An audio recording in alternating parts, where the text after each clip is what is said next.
Is it time for a reprise of Operation Praying Mantis? This was the 1988 U.S. punitive strike on Iran's navy and the naval forces of the IRGC, the Iranian Revolutionary Guard Command. You can see on the left side the USS Roberts, which struck an Iranian mine on April 14th, 1988. And then you can see the targets that the U.S. struck in retaliation for that incident. This intervention was thought to be one of the reasons why Iran ultimately made peace with Iraq in the Iran-Iraq War. And it was crucial in bringing back stability to maritime commerce in and out of the Persian Gulf. During the Iran-Iraq War, there was the tanker war, in which Iranians and Iraqis conducted strikes against Western tankers.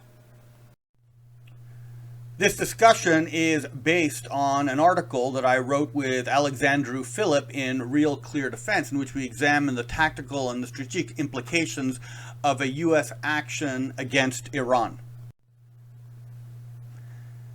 On July 5th, 2023, the USS McFall, on station in the Persian Gulf, intervened against the IRGC, the Iranian Revolutionary Guard Corps' naval ships that were trying to interfere with two freighters in the Straits of Hormuz. You can see on the top right the location in the Gulf of Oman where the interception occurred, and on the bottom right the type of terrain that typifies the southern shore of the Straits of Hormuz, which connect the Persian Gulf to the Arabian Sea. This map shows an earlier tanker crisis in 2019. These are recurring events. Typically, Iran interferes with the passage of tankers. It's not entirely known what the balance is between those institutions like the IRGC that intervene for their own interests versus broader Iranian diplomatic goals to, in its interaction with other countries in the region and Western countries.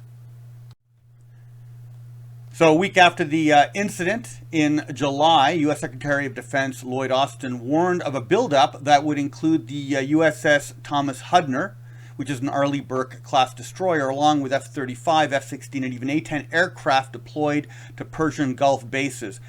Now, on April 8th, the U.S. Navy had already announced the deployment of the Ohio-class cruise missile submarine USS Florida, SSGN 728, that you can see here on the top left, to the region. Now, most importantly, the arrival of the USS Bataan, a Wasp-class amphibious assault ship, which you can see on the bottom right, and the USS Carter Hall, a Harper's Ferry-class dock landing ship, on the bottom left, along with elements of the 26th Marine Expeditionary Unit. The Harper's Ferry carries the landing vessels that would be used by the 26th Marine Expeditionary Unit that is deployed on the Wasp-class amphibious assault ship, the USS Bataan. Now, this threatens Iran with the U.S. ability of landing on strategic Iranian islands like Farur, Abu Musa, the Greater and Lesser Tums, and even Larak, which is some distance from the Straits of Hormuz. Now, the strategic effect of a U.S. failure to confront Iran will send a permissive signal to encourage Russian encroachments against the freedom of navigation of the Black Sea and Chinese restrictions against innocent passage in the South China Sea, which is in particular affecting the Philippines.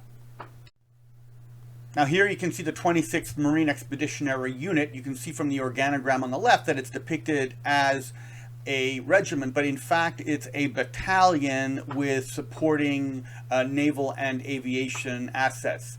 You can see in the center the LHD Wasp class showing the three LCACs, essentially hovercraft, the squadron of Ospreys, and various air support units like H-1 attack helicopters and the Harriers. And you can see on the far right the Harper's Ferry and the various ships and naval craft that it carries to facilitate an amphibious landing against targets. The Marines have undergone a shift in tactics, much as they did in the lead up to the Second World War, when they emphasized landings on islands in the Pacific. They're doing the same thing now with a view to landing on islands in the Pacific against a contingency with China, with an understanding of the change in technology. And this means the difficulty of slowly moving onto an island from sea, the difficulty of moving from the ocean using air transport like Ospreys, the impact that a naval presence could have on an island, particularly if they're able to launch anti-ship and anti-air missiles from a land base. And so this is not a resolved debate on how to best apply the tactics. There's major issues, particularly with the removal of tanks from the U.S. Marine Corps ORBAT, as well as the replacement of artillery in some units with much more expensive and questionably effective rocket units. Now, we don't know what the precise deployment of aircraft is on the Wasp, but here you see 10 F-35s on its deck, and so it's very likely that this is the loadout for the air support for the Marine unit. So the islands that the Marines would likely be assigned to land on, you can see on the map on the left. You've got Greater Toomb Island going from east to west. You've got the Lesser Toomb Island. To the south of that, you've got Abu Musa. And then you've got Siri Island. The other islands are far less developed and far less strategic in terms of basing of military forces. On the bottom right, you can see some of the IRGC units operating out of the marina on the Greater Toomb Island, which you can see is the most eastern island on the map. And on top, you can see Kark Island. This is not here. This is actually much farther to the west, just off the coast of Iran, and it's a major oil terminal. It featured prominently as a target of the Iraqis during the tanker war from 1980 to 1988. It's very difficult for the U.S. to take because it's close enough to the shore that the U.S. would be exposed far to the west up the Persian Gulf against the Iranian Air Force, and where Iran is much stronger militarily. This is the island of Abu Musa, which bases IRGC land, air, and sea units. This is one view of the island of Siri, which again bases IRGC air, land, and sea units. This is another view of the island of Siri. The U.S. initiated Operation Praying Mantis in 1988 in response to the USS Samuel B. Roberts, depicted here striking an Iranian mine while escorting a Kuwaiti oil tanker against a seizure similar to the attempt in July of 2023. Iran's recent attempts at once again projecting itself onto the international stage by policing the Persian Gulf comes at a severe risk to maritime commerce and to themselves. In 1988, in Operation Praying Mantis, the U.S. Navy crippled Iran's fleet, sinking 6 ships and disabling 2 oil platforms used for maritime interdiction, including being used for the stationing of anti-ship missiles, laying of mines, and basing of fast attack vessels for boarding of passing tankers. The U.S. strike force was composed of 3 surface action groups, 9 ships in total, along with the aircraft carrier USS Enterprise patrolling in the Gulf of Oman. Now, the operation was both a military success, with only 2 U.S. fatalities in a helicopter, and a diplomatic success in that the U.S. deterred escalation or retaliation for the next 40 years. It also boosted the credibility of U.S. security assurances to ensure that shipping lanes would remain open. This sharp action and Iran's resulting isolation was a contributing factor that led Tehran to seek an end to the Iran-Iraq war. However, the deterrent impact of this intervention is nearly 2 generations old, with every major contemporary Iranian political and military decision maker now deceased. You can see here the result of the U.S. strikes on Iranian surface vessels and the oil platforms used by the IRGC. Here you can see the difficulty of ensuring the straits remain open. On the top left is an aerial navigation map of Bandar Abbas and the islands nearby, emphasizing the complex terrain within which the Iranians can deploy anti-ship missiles and surface-to-air missile systems. The bottom left is a picture from Google of the coast near Bandar Abbas, showing the rocky littoral. And the complex geography, which can interfere with surface detection, is shown in the map on the right. In fact, the current commander of the Iranian Navy, Shahram Irani, was only 20 years old at the time of Operation Praying Mantis. And so it brings into question whether the deterrent memory of that event is present in the political calculations of Iran's leadership. Now, the political outcome was all the more remarkable given that simulations of retaliation typically show that Iran, rather than the US, has the advantage of escalation dominance in the region. Escalation dominance is when one party can simply escalate a confrontation, and then when the other side retaliates, they again escalate.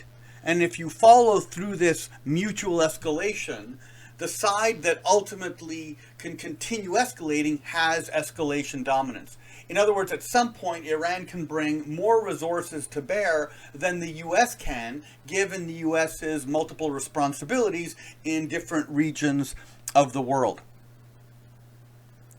Now, the ease of camouflage and dispersal of anti-ship missile systems makes their reliable destruction very problematic by remote bombardment, whether you bomb from the air or you bring bombardment from the guns or missiles from ships.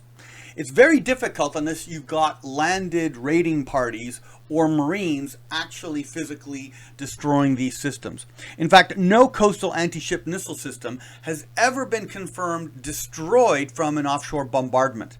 And anti-ship missiles can inflict high losses, particularly in closed waters like the Persian Gulf. You can see here the Argentinian strike on the British ship, the HMS Glamorgan, using a land-based Exocet missile during the 1982 Falklands campaign. And here you can see the detonation of the warhead's impact on the deck of the Glamorgan. In the Persian Gulf, U.S. aircraft operate out of Isa Air Base in Bahrain and Al Udeid Air Base in Qatar, shown here on the map. Al Udeid has also hosted F-22 fighter jets and B-1 bombers in past contingencies. U.S. Air Force also uses the Al Dhafra Air Base in the United Arab Emirates, and it makes use of the Prince Sultan Air Base for logistics in Saudi Arabia. The 379th and the 380th Air Expeditionary Wings that are deployed there operate the RC-135W reconnaissance aircraft, the E-8C J-Stars, and P-3C Orion and P-8 Poseidon Maritime Patrol aircraft that are also capable of targeting Iranian submarines. Al Dhafra also launches the RQ-4 and the EQ-4 drone patrols. Iran has also recently launched large-scale exercises in the Persian Gulf region, as reported by their state media on July 24th, which involved over 90 aircraft and combat drones. The Iranian Navy's Southern Fleet comprises 9 Kaman and 1 Sina-class attack craft, 2 Bayandor corvettes, 3 Mouj frigates, and 3 Alvand-class frigates. The parallel IRGC Navy also has 1 Shahid Soleimani and 1 Shahid Nazari missile corvette, which one of the models is shown in the bottom right, as well as 126 smaller coastal and patrol vessels, of which 56 are armed with anti-ship missiles, and a further 15 are torpedo-armed PACAP-1 ships, which are shown in the bottom left. The most potent branch of the Iranian Navy is its force of 27 submarines, which include 15 mini-submarines optimized for the shallow and acoustically muffled waters of the Persian Gulf. Iran also possesses 3 potently silent Kilo-class submarines, which, while not optimal for the Gulf, pose a serious challenge to any flotilla operating in the Arabian Sea, such as a U.S. carrier group. Given the dependence of the U.S. Navy on aircraft for its shallow water anti-submarine warfare capability, such as the SH-60 helicopters, which are deployed on U.S. aircraft carriers and its escorting Arleigh Burke destroyers, or the P-8 maritime aircraft, the U.S. must first achieve air superiority before it can sweep away Iranian submarines in the shallows of the Persian Gulf. Now, the Iranian Air Force's shrinking and obsolescent aircraft will struggle to approach the U.S. surface ships or bases. But the constrained waters in the Persian Gulf will hamper U.S. air defenses against a concentrated barrage of anti-ship missiles. Iranian aircraft with a modicum of combat capability include 63 F-4Ds, 19 MiG-29s, 12 Mirage F-1EQs, and 23 Sukhoi 24 Fencers. A bigger challenge is that Iran has MIM-23 Hawk surface-to-air missiles, HQ-2J and S-200VE Vega surface-to-air missile batteries deployed at its 9th Tactical Air Base at the port of Bandar Abbas in just north of the Straits of Hormuz. This gives Iran an overwatch of 240 kilometers range against aircraft overflying the Straits of Hormuz.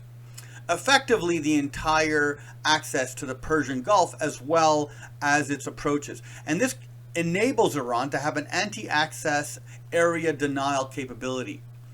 There are also 50-kilometer range Hawk SAMs at Chabahar in the Arabian Sea, another Iranian port at the entrance of the Gulf, and on the island of Abu Musa, which is at the western entrance of the Straits of Hormuz. On the western shore of Iran, which vitally oversees the substantial export of oil from Iraq, Kuwait, and Saudi Arabia, are Sayyad-2 Talash, S-300 PMU-2 Favorit, and S-200VE Vega surface-to-air missiles at the 6th Tactical Air Base near the port of Bushehr. Now you can see here in a 2012 Time magazine depiction of a scenario of U.S. intervention to reopen the Straits of Hormuz. It includes landings by U.S. Marine and Special Forces against land-based anti-ship missile and surface-to-air missile systems, something which the U.S. has not done. So on station at the moment, the U.S. has got the U.S. Navy platforms under the command of the 5th Fleet of the U.S. Naval Forces Central Command, NAVCENT, and this includes the USS Paul Hamilton, DDG-60, and USS McFall, DDG-74, and these are a total ships that are fewer than what was used in Operation Praying Mantis in 1988. Now, any standoff U.S. cruise missile or aircraft strikes on Iranian targets will likely be reciprocated and will not solve the problem of entrenched and dispersed anti-ship missile sites. Any U.S. action focusing on temporary seizure of Iran's islands and littoral bases will require persistent suppression of Iran's local air defense and submarine assets in that order. Suppression of enemy air defense would likely involve the MQ-9 Reaper drones and EA-18G Super Hornets launching the AGM-88 HARM and the ADM-160 MALD and conducting jamming. The use of attack aircraft, such as the F-35 and F-22, will greatly reduce the size and risk of operating against Iran's S-300 SAM systems. A relative unknown of this scenario is the capability and effectiveness of Iran's domestically produced Sayyab 4B surface-to-air missile, with the missile successfully engaging a target at over 300 kilometers, according to Iranian media. Iran also reported that its Bavar 373 radar system is capable of detecting targets up to 450 kilometers away. Now, any attack plan must be closely linked to a diplomatic strategy that achieves stable combat termination. Escalation is far less likely if the U.S. limits its targets to the IRGC Navy, as well as IRGC-controlled oil rigs and the IRGC's missile corvettes, which are responsible for seizures and harassment activity in the Gulf, such as the Shahid Soleimani and the Shahid Nazari. A limited attack may cause less of a provocation to Tehran, but the associated destruction required by the need to counteract Iran's air defenses and submarines may make the intention opaque. I mean, it's very difficult to tell the difference between a small-scale and a large-scale attack if both require a determined U.S. effort against Iran's surface-to-air missile systems. This limited approach would also leave Iran with a still sizable amount of naval assets in the region, which it could use to risk the security of U.S. and allied bases and forces in the Gulf. Furthermore, this curb on the full demonstration of U.S. capability may be interpreted as political weakness and embolden Iran and even Russia and China, even invite an acceleration of even closer relations with Moscow and Beijing. Now, alternately, a broader attack plan would strike the Iranian Navy's more capable Bayandor-class corvettes, Mujh-class frigates, and the military installations on a number of Iran's aforementioned islands. An amphibious assault would provide an early test of the U.S. Marine Corps' new concept of operations that it's preparing for the South China Sea, the Taiwan Strait, and the Philippines, in which they're supplanting armor and artillery with guided missiles. An offensive operation with a wider goal of destroying Iranian naval platforms and air bases would need to threaten a continuance of the conflict by highlighting other targets in Iran's interior in order to deter a determination in Tehran to risk continuing the war. The war termination logic for the broader attack scenario is that authoritarian regimes like Tehran, which depend on coercive forces like the IRGC to remain in power, will be cowed by the destruction of these formations. Furthermore, the scale of violence would interfere with Iran's energy exports and its ability to subsidize its economy. It's a militarily attainable goal from a technical standpoint, yet it would nevertheless require a large post-conflict deployment to deter on an ongoing basis the Iranian Air Force and long-range missile forces. Now, a successful operation in the Persian Gulf would demonstrate U.S. willingness to apply force elsewhere, such as the Black Sea, Baltic, Russian Arctic, and on the Pacific littoral against China. While conflict with the U.S. may push Tehran closer to Moscow, Beijing, and Pyongyang, war limitations and economic woes will limit any material aid to Iran from those quarters and will likely decrease Iran's arms transfers to Moscow. Despite Iranian rapprochement with Saudi Arabia and the Emirates, Riyadh is unlikely to intervene unfavorably to Washington, and Baghdad will support any move that curtails Iranian influence in Iraq's politics. Now, Julian Schofield and James Devine, who's shown here, he's an academic at Royal Mount University, wrote an article in Defense and Strategic Analysis, Coercive Counterproliferation and Escalation, Assessing the Iran Military Option, in which they explored whether the U.S. or Iran had escalation dominance. And so they set up a scenario, made a list of the different escalation options, and then followed them through right up to U.S. occupation of the Iranian coast, a determined full-scale mobilization in Iran, and resistance to any American deployment in Iran, and then an American advance into the interior of Iran. And ultimately, the article found that this is at the height of the U.S. Deployment in both Iraq, the Persian Gulf, and Afghanistan. So there would have been access to attack Iran from 3 of its 4 sides, cardinal points. But despite that, the U.S. simply didn't have the number of ground forces that could occupy Iranian cities, even on the littoral, and secure the supply lines to the cities if Iran didn't revolt. And so we concluded that Iran had escalation dominance. But of course, it would be at an extreme cost to both Iran and the U.S. Now, the way that we made the calculation was on a series of discrete steps that went from air attacks to naval attacks to coastal incursions, and then to the physical occupation of selected coastal areas of Iran. Now, a key problem for Iran is that the majority of their oil, in fact, almost all of their oil, is in parts of Iran that are either occupied by Khuzestani Arabs or are easily accessible along the flat coast near the northwestern coast of the Persian Gulf. And so this makes Iran's entire oil industry very, very vulnerable to U.S. landing. So here you can see the location on the left of Iran's oil and how it's associated with the oil infrastructure. And you can see on the right, in the mid-2000s, the deployment of U.S. bases. Now, the U.S. is no longer in Afghanistan and has a much reduced presence in Iraq, Pakistan, and probably couldn't operate out of Turkey or Saudi Arabia.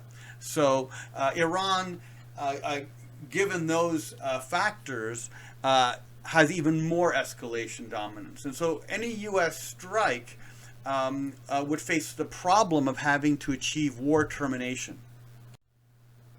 Now, in the article, there's actually a war game type approach where you have a systematic description of the math used in the attrition and advance and occupation model.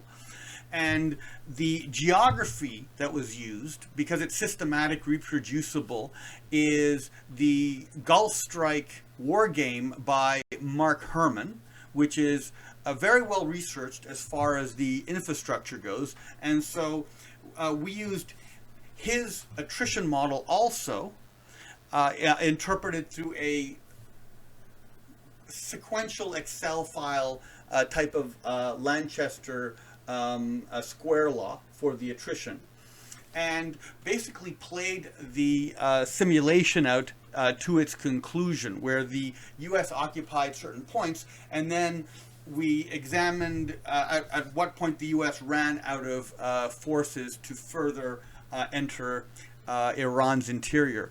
And the U.S. hit that limit very early on. And this would, of course, be Iran at its full mobilization and the U.S. at its full mobilization.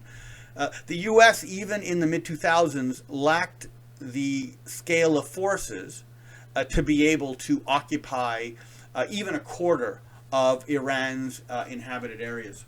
You can see Mark Herman on the top right, and you can see on the bottom right how the map was originally used in the 1980s, which was to model a Soviet advance through Iran to the Persian Gulf, as well as other less dangerous contingencies, like in an Iran-Iraq war, or an Iranian move against Saudi Arabia, or an Iraqi move against Kuwait. Much of the logic of the game was discussed by Joshua Epstein in his book on Persian Gulf strategy, where he also applies a Lanchester equation, but in the direction north to south, following a Soviet advance towards the Gulf.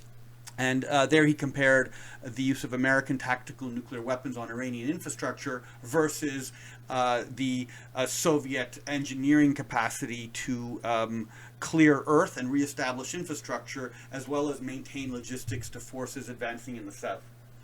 So this is an interesting article that shows how you can use wargaming to simulate outcomes.